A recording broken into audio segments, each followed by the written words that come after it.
নমস্কার বন্ধুরা। আসন্ন WBSSCর গ্রুপ সি গ্রুপ ডির পরীক্ষাকে সামনে রেখে আমরা একটা মক টেস্ট সিরিজ চালু করেছি। এই মক টেস্ট সিরিজটা আগামী ১ মাসে তোমাদের অঙ্কের সিলেবাস রিভিশনে ভীষণভাবে কাজে আসতে চলেছে। তো সেই মক টেস্ট সিরিজের আজকে প্রথম সেট আমরা সলভ করব। তো দেখে নেওয়া যাক। প্রথম অঙ্কে আমাদেরকে বলেছে যে দুটি সংখ্যা সমষ্টি 25 এবং সংখ্যা দুটির পার্থক্য হলো 13, তাহলে সংখ্যা দুটির গুণফল নির্ণয় করুন। তো এখানে আমরা মনে রাখবো যে এই যে দুটি সংখ্যার কথা বলেছে তার মধ্যে বড় যে সংখ্যা সেই সংখ্যাটা বার করার সূত্র হচ্ছে এদের সমষ্টি মানে হচ্ছে সাম প্লাস এদের পার্থক্য মানে ডিফারেন্স ডিভাইডেড বাই 2। আর এদের মধ্যে ছোটো যে সংখ্যাটা সেটা বার করার সূত্র হচ্ছে এদের সাম মাইনাস ডিফারেন্স ডিভাইডেড বাই 2। তাহলে যেটা দাঁড়াচ্ছে সেটা হলো 25 প্লাস 13 ডিভাইডেড বাই 2, আর এখানের মধ্যে হবে 25 মাইনাস 13 ডিভাইডেড বাই 2। তাহলে এখানের মধ্যে আসবে হচ্ছে 38 ডিভাইডেড বাই 2 মানে হচ্ছে 19, আর এখানের মধ্যে হয়ে যাবে হচ্ছে তোমার 12 ডিভাইডেড বাই 2 মানে হচ্ছে 6। তাহলে বড় সংখ্যা ছোটো সংখ্যা আমরা পেয়ে গেলাম। এবার এই সংখ্যা দুটোর আমাকে গুণফল বার করতে হবে। তাহলে 19 × 6 মানে হয়ে যাবে 114। তাহলে অপশন নম্বর বি এখানে কারেক্ট আনসার হয়ে যাবে। চলে পরের অঙ্কে আসা যাক। পরের অঙ্কে আমাদেরকে বলছে যে 8 লিটারের 90% অ্যাসিড সলিউশনকে 75% অ্যাসিড সলিউশন করতে কত লিটার জল যোগ করতে হবে। বেশ, তো এখানের মধ্যে অ্যাসিড আর ওয়াটার প্রথমে কত আছে না 90% অ্যাসিড আছে, মানে তাহলে অ্যাসিডের জলের অনুপাত কত হবে 9:1, আর এটাকে করতে হচ্ছে 75% অ্যাসিড সলিউশন। তাহলে সেখানের মধ্যে আমার অ্যাসিড আর জলের অনুপাত কত হবে না 3:1। তাহলে এবার আমাদের যেটা ভাবতে হবে সেটা হচ্ছে আমরা এখানের মধ্যে কী মেশাচ্ছি না জল মেশাচ্ছি। তাহলে অ্যাসিডের পরিমাণ সেম রয়েছে, তাহলে এই যে 3 আর 9 রয়েছে এই 3 ইউনিট আর 9 ইউনিটকে আমাকে সেম করতে হবে। তাই সেম করতে গেলে আমি এই 3 এর সাথে আরও 3 গুণ করে দেবো, আর তার জন্য 1 এর সাথে 3 গুণ করবো। তাহলে এখানে কত আছে 9 আসছে, আর এখানে 3 চলে আসছে। তাহলে 3 আর এখানে যে 1 রয়েছে এদের মাঝে ডিফারেন্স কত? এদের মাঝে ডিফারেন্স হচ্ছে 2। তাহলে আমি 2 ইউনিট জল অ্যাড করেছি। বেশ, এবারে যেটা আমাদের করতে হবে সেটা হচ্ছে যে আমাকে বলেছে যে আগে যে সলিউশনটা ছিল সেটার পরিমাণ দিয়ে দিচ্ছে হচ্ছে আমাকে 8 লিটার। তাহলে আগের যে সলিউশনটা ছিল সেখানে অ্যাসিড কত ছিল 9 ইউনিট ছিল, আর জল ছিল হচ্ছে 1 ইউনিট। তাহলে টোটাল কত হলো না 10 ইউনিট। তাহলে এই 10 ইউনিট সলিউশনের মান আমাকে বলে দিচ্ছে হচ্ছে 8 লিটার। তাহলে 2 ইউনিটের মান কত হবে না 8 ডিভাইডেড বাই 10 × 2, তার মানে কত হবে 8 ডিভাইডেড বাই 5 মানে হবে 1.6। তাহলে অপশন নম্বর এ কারেক্ট হয়ে যাবে। চলো এর পরের অঙ্কে যাওয়া যাক। পরের অঙ্কে আমাদের কী বলছে না 10% এবং 30% ক্রমিক ছাড়ের সমতুল্য ছাড় কত শতাংশ হবে। এই অঙ্কটা দুই ভাগ করা যায়। তো প্রথমে আমরা মেথড 1 দেখে নেব। মেথড 1 এ আমরা যেটা করতে পারি সেটা হলো 10 + 30 - 10 × 30 ডিভাইডেড বাই 100। তাহলে এটা হচ্ছে গিয়ে কোথা থেকে এসছে না a + b - a × b/100, এই ফর্মুলাটা লাগাবো আমরা। তাহলে এখানের মধ্যে কত হবে না 40 - 3 মানে হচ্ছে 37%। তাহলে অপশন নাম্বার এ কারেক্ট হয়ে যাবে। আচ্ছা, মেথড নাম্বার 2 তে কি করা যেত না এখানে যে 10% বলেছে 10% কে ফ্র্যাকশনে নিয়ে গেলে কত হবে 1/10, আর 30% কে যদি ফ্র্যাকশনে নিয়ে যাবো তাহলে কত হবে 3/10। এবার যে ছাড় দেওয়া হয় ছাড় সাধারণত মার্ক প্রাইসের উপরে দেওয়া হয়। ছাড় দিয়ে কি পাওয়া যায় সেটা হচ্ছে সেলিং প্রাইস। বেশ, তাহলে 10 এর উপরে 1 ছাড় দিয়েছে তাহলে সেলিং প্রাইস কত হয়েছে 9 হয়েছে, আর এখানে আমাদের 10 এর উপর 3 ছাড় দিয়েছে তাহলে সেলিং প্রাইস কত হয়েছে 7 হয়েছে। তাহলে এটাকে আমরা গুণ করে দেবো, তাহলে কত হবে এখানে 100 আসবে আর এখানে 7 × 63। তাহলে এদের মাঝখানে যে ডিফারেন্স হবে সেটাই হচ্ছে ছাড় দেওয়া হয়েছে, তাহলে 100-তে 63 এসেছে, তাহলে ডিফারেন্স হচ্ছে 37। তাহলে 37 এখানে উত্তর হয়ে যাবে। বেশ, এবার আসা যাক 4 নম্বর অঙ্কে। 4 নম্বর অঙ্কে আমাদের কি বলছে না রাজধানী এক্সপ্রেস ও পূর্বা এক্সপ্রেসের গতিবেগের অনুপাত হলো 4:3। তাহলে পূর্বা এক্সপ্রেস যদি ঘন্টায় 4:3, তাহলে পূর্বা এক্সপ্রেস যদি 4 ঘন্টায় 72 কিলোমিটার যায় তবে 3 ঘন্টায় রাজধানী এক্সপ্রেস কত পথ যাবে। বেশ, তো এখানের মধ্যে আমরা যেটা করবো প্রথমে সেটা হচ্ছে আমরা পূর্বা এক্সপ্রেসের স্পিড বার করবো। না এখানে কি বলেছে 4 ঘন্টায় 72 কিলোমিটার যায়। আমরা জানি যে স্পিড সমান সমান হচ্ছে ডিস্টেন্স ডিভাইডেড বাই টাইম। তাহলে পূর্বা স্পিড কত হবে না 72 ডিভাইডেড বাই 4 মানে হচ্ছে 18 কিলোমিটার, 18 কিলোমিটার পার আওয়ার। এবার এদের গতিবেগের অনুপাত, তাহলে স্পিডের রেশিও কত হচ্ছে স্পিডের রেশিও রাজধানী ইস্টু পূর্বা কত বলে দিয়েছে 4:3। এবার এই 3 এর মান হচ্ছে কি 18, মানে হচ্ছে এখানে 6 দিয়ে গুণ, তাহলে সিমিলারলি এদিকেও 6 দিয়ে গুণ হবে। তাহলে রাজধানী স্পিড কত পেয়ে যাবো আমরা 24 কিলোমিটার পার আওয়ার। এবার বলে দিয়েছে যে এটা 3 ঘন্টায় কত পথ যাবে, তাহলে 3 ঘন্টায় যাবে হচ্ছে 24 × 3 মানে হচ্ছে 72 কিলোমিটার। অপশন নাম্বার সি এখানে কারেক্ট হয়ে যাবে। চলো এবার আসা যাক 5 এর দাগের অঙ্কে। 5 এর দাগের অঙ্কে আমাদের কি বলছে না তেলের দাম যদি 25% বৃদ্ধি পেয়েছে তাহলে ব্যয় অপরিবর্তিত রাখতে তেলের ব্যবহার কত শতাংশ হ্রাস করা উচিত। তাহলে এই জাতীয় অঙ্কগুলো আমরা পিসিই মডেলে করবো। পিসিই মানে কি না প্রাইস ইন্টু কনজাম্পশন সমান সমান হচ্ছে এক্সপেন্ডিচার। ঠিক আছে, তাহলে কী হবে না পিসিই। ঠিক, তাহলে এদিকে হচ্ছে ওল্ড আর এখানে হচ্ছে নিউ। তাহলে 25% বৃদ্ধি পেয়েছে, তাহলে 25কে যদি আমরা ফ্র্যাকশনে নিয়ে যাই মানে হচ্ছে 1/4।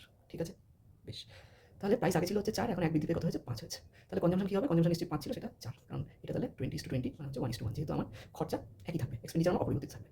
তাহলে এখানের মধ্যে কনজাম্পশনের ক্ষেত্রে কী হচ্ছে না আগে ছিল 5 এখন হয়েছে 4, তাহলে এদের মধ্যে ডিফারেন্স কত হয়েছে ডিফারেন্স হচ্ছে 1। তাহলে তেলের ব্যবহার কত হ্রাস করতে হবে না 5 এর উপরে 1 হ্রাস করতে হবে, আর পার্সেন্টেজ চাই তো 100 দিয়ে গুণ করে দেবো, তাহলে আমরা কত পাবো 20%। তাহলে অপশন নাম্বার এ এখানে কারেক্ট হয়ে যাবে। চলো এবারে 6 নম্বর অঙ্কে আসা যায়। 6 নম্বর অঙ্কে আমাদেরকে কী বলছে না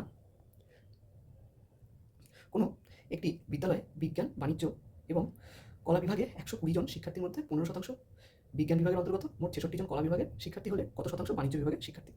বেশ, তাহলে এখানের মধ্যে আমরা যেটা বার করবো সেটা হচ্ছে যে কলা বিভাগে কত শতাংশ শিক্ষার্থী রয়েছে। তো মোট শিক্ষার্থী কত, মোট শিক্ষার্থী হচ্ছে 120, আর কলা বিভাগে রয়েছে হচ্ছে 66, তাহলে ইন্টু হচ্ছে 100। বেশ, তাহলে এটা যদি আমরা করি তাহলে এখানে কত হবে 6 হবে, এখানে 5 11, তাহলে এখানে মধ্যে আমরা কত পেলাম 55%। বেশ, তাহলে আমরা জানি যে বিজ্ঞানে হচ্ছে 15%, আর কলা বিভাগে আমরা পেলাম হচ্ছে 55%। তাহলে বাণিজ্য বিভাগে কত থাকবে না 100 মাইনাস 15 প্লাস 55 মানে হচ্ছে 100 মাইনাস 70 সমান 30। তাহলে অপশন নাম্বার সি কারেক্ট হয়ে যাবে। এবারে আসা যাক 7 নম্বর অঙ্কে। 7 নম্বর অঙ্কে আমাদেরকে কী বলছে না 1 থেকে 25-এর আমাদের যোগফল চেয়েছে। এটার ডাইরেক্ট ফর্মুলা হচ্ছে n ইন্টু n প্লাস 1 এই 2। এর মধ্যে n কি? n হচ্ছে গিয়ে লাস্ট টার্ম। ঠিক আছে, তাহলে কী হয়ে যাবে না 25 ইন্টু 26 ডিভাইডেড বাই 2 সমান 25 ইন্টু 13। তাহলে এটা কত হয়ে যাবে 250 আর 75 325। অপশন নাম্বার এ এখানে কারেক্ট। এরপর আসা যাক 8 নম্বর অঙ্কে। 8 নম্বর অঙ্কে আমাদেরকে কী বলছে না একটি ক্যাম্পে 4000 লোকের 190 দিনের খাবার মজুদ ছিল।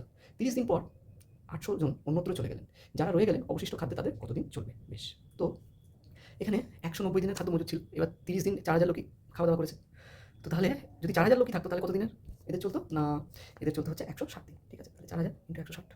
এবার আমার কী হয়েছে না আমার 800 জন লোক চলে গেছে, তাহলে বাকি কত লোক রয়ে গেছে? আমার 32 লোক রয়েছে। এদের ধরে নিচ্ছে এক্স দিন চলবে, তাহলে এক্সের মান কত হবে না 4000 ইন্টু 160 ডিভাইডেড বাই 3200 হয়ে গেল। তাহলে 4 8 32 4 10 8 দিয়ে কাটলে এখানে কত চলবে 200, মানে অপশন নাম্বার এ এখানে কারেক্ট হয়ে যাবে। চলো এবারে আমরা 9 দাগের অঙ্কে যাই। 9 দাগের অঙ্কে আমাদের কী বলছে না একটি নির্দিষ্ট পরিমাণ টাকা 20 বছরে সুদে আসলে যদি 3 গুণ হয় তাহলে বার্ষিক সুদের হার কত? বেশ, তাহলে নির্দিষ্ট পরিমাণ টাকা আমরা ধরে নিচ্ছি পি, এটা সুদে আসলে কত হয়েছে না 3 গুণ হয়েছে, তাহলে 3p হয়ে গেছে। এই 3pটাকে এই 3pটা হচ্ছে অ্যামাউন্ট। ঠিক আছে, তাহলে বার্ষিক সুদের হার কত? বেশ, তো এখানের মধ্যে আমাদের এসআই বা সিম্পল ইন্টারেস্ট কত হয়েছে না সিম্পল ইন্টারেস্ট হচ্ছে 2p। ঠিক আছে, কারণ আমরা জানি যে প্রিন্সিপাল প্লাস সিম্পল ইন্টারেস্ট সমান হচ্ছে অ্যামাউন্ট। তাহলে এবারে আমরা জিনিসটাকে সূত্রে ফেলে দেবো যে আমরা জানি এসআই সমান সমান হচ্ছে P into R into T by 100। তাহলে এখানের মধ্যে এসআই কত 2p সমান হচ্ছে গিয়ে পি ইন্টু হচ্ছে আর যেটা আমাদের বার করতে হবে, আর টি হচ্ছে গিয়ে 20 বছর, তাহলে 20 হচ্ছে 100। তাহলে এখানে পি কেটে যাবে, তাহলে কী দাঁড়াবে আর সমান সমান 2 ইন্টু 100 20। তাহলে এটা কত হয়ে যাবে না 10%। অপশন নাম্বার এ এখানে কারেক্ট হয়ে যাবে। এবারে আসা যাক 10 দাগের প্রশ্ন। 10 দাগের প্রশ্নে আমাদেরকে কী বলছে না একটি খুঁটির 1/2 অংশ কাদায় 1/3 অংশ জলে ও 25 মিটার জলের উপরে আছে। খুঁটিটি কত মিটার লম্বা? বেশ, এখানের মধ্যে তাহলে আমরা কী করতে পারি? এখানের মধ্যে আমাদেরকে প্রথমে বার করতে হবে 25 মিটারের মান কত। তাহলে আমাদের কী আছে না 1/2 ইস্টু হচ্ছে 1/3 ইস্টু 1 মাইনাস 1/2 প্লাস 1/3। ঠিক আছে, তাহলে এই 1 মাইনাস 1/2 প্লাস 1/3 কত হবে না 1 মাইনাস এখানের মধ্যে 6 আর এটা 5 5 তাহলে হচ্ছে 1/6। তাহলে কি হলো 1/2 ইস্টু 1/3 ইস্টু 1/6। এবার এটাকে আমাদের এটা ফ্র্যাকশনে রয়েছে, এটাকে আমাদের হোল নাম্বারে নিয়ে যেতে হবে। হোল নাম্বারে নিয়ে যেতে হলে আমরা কী করবো না এখানের মধ্যে আমরা 2 3 আর 6 এলসিএম নেব। এলসিএম কত হবে? এলসিএম 6ই হবে। তাহলে এবার 1/3 ইন্টু 6 1/3 ইন্টু 6 1/6 ইন্টু 6 করে দেবো, তাহলে কত আসবে 3:2:1। এবার এই 1 এর মান বলে দিয়েছে আমাকে 25 মিটার। তাহলে খুঁটিটি কত লম্বা ছিল? তাহলে পুরোটা কত হবে? পুরোটা নিশ্চয়ই 3 2 5 1 6, তাহলে 6 ইউনিট। 6 ইউনিটের মান হবে নিশ্চয়ই 25 ইন্টু 6 সমান 150। তাহলে এখানে অপশন এ কারেক্ট হয়ে যাবে। এবারে 11 দাগের প্রশ্ন। 11 দাগের প্রশ্নে আমাদের কী বলছে না 7005 দ্বারা গঠিত 4 অঙ্কের বৃহত্তম ও ক্ষুদ্রতম সংখ্যার মধ্যে পার্থক্য কত? তো এখানের মধ্যে বৃহত্তম সংখ্যা কত হবে 7500 আর ক্ষুদ্রতম সংখ্যা হবে 5007। এতে যদি বিয়োগ করি তাহলে আমাদের কী আসবে না 3 9 4 2, তাহলে 2493 এখানে কারেক্ট হয়ে যাবে, যেটা হচ্ছে আমাদের অপশন নাম্বার সি 2493। এবার এর পরের অঙ্কে আসা যাক। এর পরের অঙ্কে আমাদেরকে বলছে যে 150 মিটার দীর্ঘ একটি ট্রেন ঘন্টায় 70 কিলোমিটার বেগে চললে 200 মিটার দীর্ঘ একটি সেতু অতিক্রম করতে ট্রেনটির কত সেকেন্ড সময় লাগবে? তো এখানে আমাদের প্রথমেই আমরা যেটা জানবো সেটা হচ্ছে যে যখনই কোনো সেতু বা প্ল্যাটফর্ম এগুলোকে কোনো ট্রেন ক্রস করে তাহলে ট্রেন সেখানের মধ্যে সেই সেতু বা প্ল্যাটফর্ম এবং ট্রেনটি নিজের দৈর্ঘ্যকে ক্রস করে। ঠিক আছে, তাহলে কী হবে না 200 হচ্ছে সেতু আর ট্রেনের দৈর্ঘ্য হচ্ছে 150, তাই 200 + 150 ডিভাইডেড বাই হয়ে যাবে হচ্ছে এখানে 70। কিন্তু 70টা আমরা দেখবো যে কিলোমিটারে আছে আর এদিকে 200 আর 150 হচ্ছে মিটারে আছে, আমাকে চেয়েছে হচ্ছে সেকেন্ডে। তাহলে এই যে কিলোমিটারে আছে যেটা 70 কিলোমিটার বেগে চলে ঘন্টায় মানে হচ্ছে 70 কিলোমিটার পার আওয়ার, এটাকে আমাকে মিটার পার সেকেন্ড নিয়ে যেতে হবে। মিটার পার সেকেন্ড নিয়ে যেতে হলে আমি কী করবো না 70কে আমি 5 এর 18 দিয়ে গুণ করবো, তাহলে এটাকে আমি ডাইরেক্ট লিখতে পারি 70 ইন্টু 5 এর 18। তাহলে এখানে কী দাঁড়াবে না 350 ইন্টু এই 18টা উপরে চলে যাবে ডিভাইডেড বাই হচ্ছে 70 ইন্টু 5। 70 ইন্টু 5 করলে 350 হচ্ছে, তাহলে এটা পুরোটাই কেটে যাবে, আনসার কত আসবে 18। তাহলে অপশন নাম্বার এ কারেক্ট হয়ে যাবে। এবার হচ্ছে 13 দাগের অঙ্ক। 13 দাগের অঙ্কে আমাদেরকে কী বলছে না রামের আয় শ্যামের আয় অপেক্ষা যদি 20% বেশি, তাহলে শ্যামের আয় রামের আয়, আচ্ছা এটা আয় হবে, রামের আয় অপেক্ষা শতকরা কত কম? বেশ, তাহলে এখানের মধ্যে আমরা জানি যে 20% মানে কত 20% মানে হলো 1/5, তাহলে বেশি তাহলে কত প্লাস 1/5। এটা থেকে যদি আমাকে শ্যামের আয় রামের আয় অপেক্ষা কত কম বার করতে, তাহলে প্লাসটা মাইনাস হয়ে যাবে, উপরেরটা যেমন আছে সেরকমই থাকবে আর নিচের মধ্যে এই দুটোকে প্লাস করে দেবো, যোগ করে দেবো, তাহলে কত হবে -1/6। তাহলে -1/6, এবার 1/6 মানে কত পার্সেন্ট 1/6, আচ্ছা 1/6 ইন্টু 100 করে দিই, তাহলে আমরা 1/6 মানে হচ্ছে 16.23%, এটাই আনসার হয়ে যাবে, মানে হচ্ছে অপশন নাম্বার এ। এবার হচ্ছে 14 দাগের অঙ্ক। 14 দাগের অঙ্কে আমাদেরকে কী বলছে না a/b যদি 3:4 হয়, b/c যদি 6:5 এবং a/c এর মান কত? ঠিক আছে, তাহলে এখানে আমরা লিখব a/b/c, তাহলে a/b কত 3:4 আর b/c কত না 6:5। এবারে এখানের মধ্যে যে গ্যাপগুলো আছে এখানের মধ্যে আমরা তার নিকটবর্তী সংখ্যাটাকে বসিয়ে দেবো, তাহলে a নিকটবর্তী সংখ্যা হচ্ছে 4 আর a নিকটবর্তী সংখ্যা হচ্ছে 6, তাহলে এখানে a কত আসবে a 18 আসবে আর c কত আসবে c 20 আসবে। তাহলে এটা কত হয়ে যাবে না 9:10, তাহলে অপশন নাম্বার এ এখানে কারেক্ট হয়ে যাবে। এবারে আসা যাক 15 দাগের অঙ্কে। 15 দাগের অঙ্কে আমাদেরকে কি বলছে না সময় মতো বিদ্যুতের বিল জমা দিলে 20% ছাড় পাওয়া যায়। সময় মতো বিদ্যুতের বিল জমা দিয়ে এক ব্যক্তি 66 টাকা ছাড় পেলেন। তাহলে বিদ্যুতের বিলের এখানে একটা প্রিন্টিং মিস্টেক হচ্ছে, এটা হবে হচ্ছে বিলের। তাহলে বিদ্যুতের বিলের পরিমাণ কত ছিল? বেশ, তাহলে এখানের মধ্যে আমরা বুঝতেই পারছি যে এই যে 66 টাকাটা রয়েছে এটার মানে হচ্ছে গিয়ে 20%। এবার 20% মানে কত না 20% মানে হচ্ছে ফ্র্যাকশনে নিয়ে গেলে 1/5। তাহলে 1/5 অংশের মান হচ্ছে 66। তাহলে বিদ্যুতের বিল মানে এক অংশের মান কত হবে? তাহলে 66 × 5 = 330। তাহলে এখানে অপশন নাম্বার এ কারেক্ট হয়ে যাবে। এবারে আসা যাক 16 দাগের প্রশ্ন। 16 দাগের প্রশ্নে আমাদের কি বলেছে না দুটি টেবিলের দাম 5টি চেয়ারের দামের সমান। তাহলে একটি চেয়ারের দাম যদি 500 টাকা হলে 6টি টেবিল এবং 9টি চেয়ারের গড় দাম কত? বেশ, তো এখানের মধ্যে আমরা যেটা প্রথমেই দেখে নেব সেটা হচ্ছে যে একটা চেয়ারের দাম কত বলেছে না 500। তাহলে 9টা চেয়ারের দাম কত হয়ে যাবে আমাদের? নিশ্চয়ই 4500 হয়ে যাবে। এবার আমাদেরকে বলেছে যে দুটি টেবিল সমান হচ্ছে 5টা চেয়ার। তাহলে দুটো টেবিলের দাম কত হবে না 5 × 500 মানে হচ্ছে গিয়ে 2500। তাহলে 6টা টেবিলের দাম কত হয়ে যাবে? 6টা টেবিলের দাম নিশ্চয়ই হবে এটা 3 গুণ 2 এর 3 গুণ হচ্ছে 6। তাহলে এখানের মধ্যে আমরা 3 দিয়ে গুণ করে দেবো। তাহলে কত আসবে? 7500 আসবে। এবারে এদের অ্যাভারেজ বার করবো আমরা। অ্যাভারেজ কত হবে? 7500 + 4500 ডিভাইডেড বাই হচ্ছে গিয়ে 6টা টেবিল আর 9টা চেয়ার মানে হচ্ছে 15। তাহলে 12000 ডিভাইডেড বাই 15। তাহলে কত হবে না 800। অপশন নাম্বার এ এখানে কারেক্ট হয়ে যাবে। এবার আসা যাক 17 দাগের প্রশ্নে। 17 দাগের প্রশ্নে আমাদের কি বলছেন একটি দ্রব্যের বিক্রয় মূল্য তার ক্রয় মূল্যের 4/3 গুণ। তাহলে লাভের শতকরা হার কত? না এখানের মধ্যে তাহলে এসপি ডিভাইডেড সিপি সমান কত? 4/3। তাহলে এদের ডিফারেন্স কত? এদের ডিফারেন্স হচ্ছে 1। এবারে যেহেতু প্রফিট হয়েছে মানে সেলিং প্রাইস বেশি আমাদের, তাহলে এখানের মধ্যে এই যে 1 পাচ্ছি এটা কি? এটা হচ্ছে কি প্রফিট। তাহলে 1 ইউনিট প্রফিট হয়েছে। কার উপরে হয়েছে না কস্ট প্রাইসের উপরে হয়েছে। তাহলে কি হবে 1/3। এটা হচ্ছে কি 100। এটা হয়ে যাবে আমাদের প্রফিট রেশিও। তাহলে কত হবে? 33 হোল 1/3%। মানে অপশন নাম্বার ডি এখানে সঠিক উত্তর হয়ে যাবে। এবারে আসা যাক 18 দাগের প্রশ্নে। 18 দাগের প্রশ্নে আমাদের কি বলছে না 3টি কলা 2 টাকায় কেনা হয় এবং দুটি 3 টাকায় বিক্রি করা হয়। তাহলে লাভের শতকরা হার নির্ণয় করুন। বেশ, তো এই জাতীয় অঙ্কে আমরা কি করবো না আমরা দুটো কলাম বানাবো। একটা হচ্ছে কোয়ান্টিটি আর আরেকটা হচ্ছে প্রাইস। এবারে প্রথমে কস্ট প্রাইসের বেলা কি হয়েছিল? ক্রয় মূল্যের বেলা কি হয়েছিল না 3টি কলা 2 টাকায় এই হারে কেনা হয়েছে। আর সেলিং প্রাইসের বেলা কি হয়েছে না দুটি 3 টাকায়। বেশ, এবার এখানে আমরা মনে রাখবো যে যতগুলো কলা কেনা হয়েছে ততগুলো কলাই বিক্রি করা হয়েছে। মানে আলটিমেটলি আমাদের কি করতে হবে না কস্ট প্রাইস আর সেলিং প্রাইসের যে কোয়ান্টিটি আছে সেটাকে সেম করতে হবে। সেটাকে সেম করতে গেলে কি করতে হবে না এখানের মধ্যে 2 দিয়ে গুণ করে দেবো, এদিকে 2 দিয়ে গুণ করছি প্রাইসও 2 দিয়ে গুণ করবো, আর এখানের মধ্যে 3 দিয়ে গুণ করবো। তাহলে এখানে 3 দিয়ে গুণ। তাহলে এটা তো সেম হয়ে গেল কোয়ান্টিটি। প্রাইসের বেলা কি হলো না কস্ট প্রাইস হলো 4 ইউনিট, সেলিং প্রাইস হলো হচ্ছে 9 ইউনিট। তাহলে এখানের মধ্যে প্রফিট কত আসছে? প্রফিট আসছে আমার 5 ইউনিট। কার উপরে আসছে না কস্ট প্রাইস মানে 4 ইউনিটের উপরে আসছে। তাহলে আমার প্রফিট পার্সেন্টেজ কত হবে না 5 ডিভাইডেড বাই 4 ইন্টু হচ্ছে কি 100। তাহলে আনসার কত আসবে আমার 125%। মানে অপশন নাম্বার ডি এখানে সঠিক উত্তর হবে।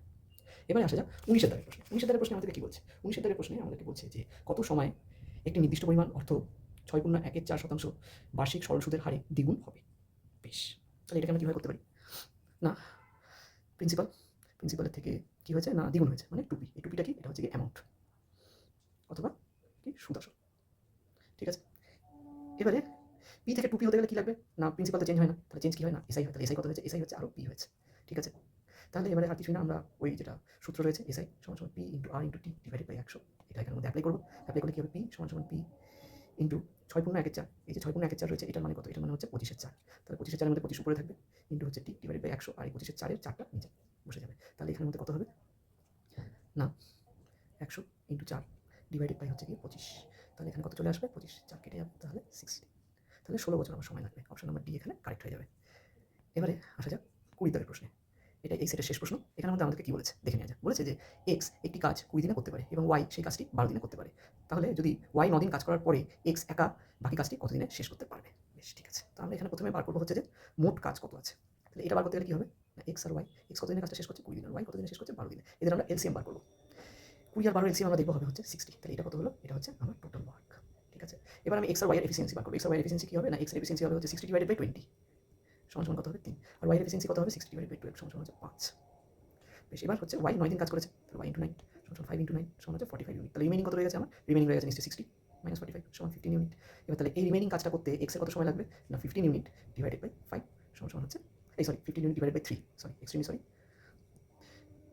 15 ইউনিট ডিভাইডেড বাই এক্সের যেটা ছিল এফিসিয়েন্সি মানে 3। তাহলে আনসার হয়ে যাবে হচ্ছে 5 ডেজ মানে অপশন নাম্বার এ।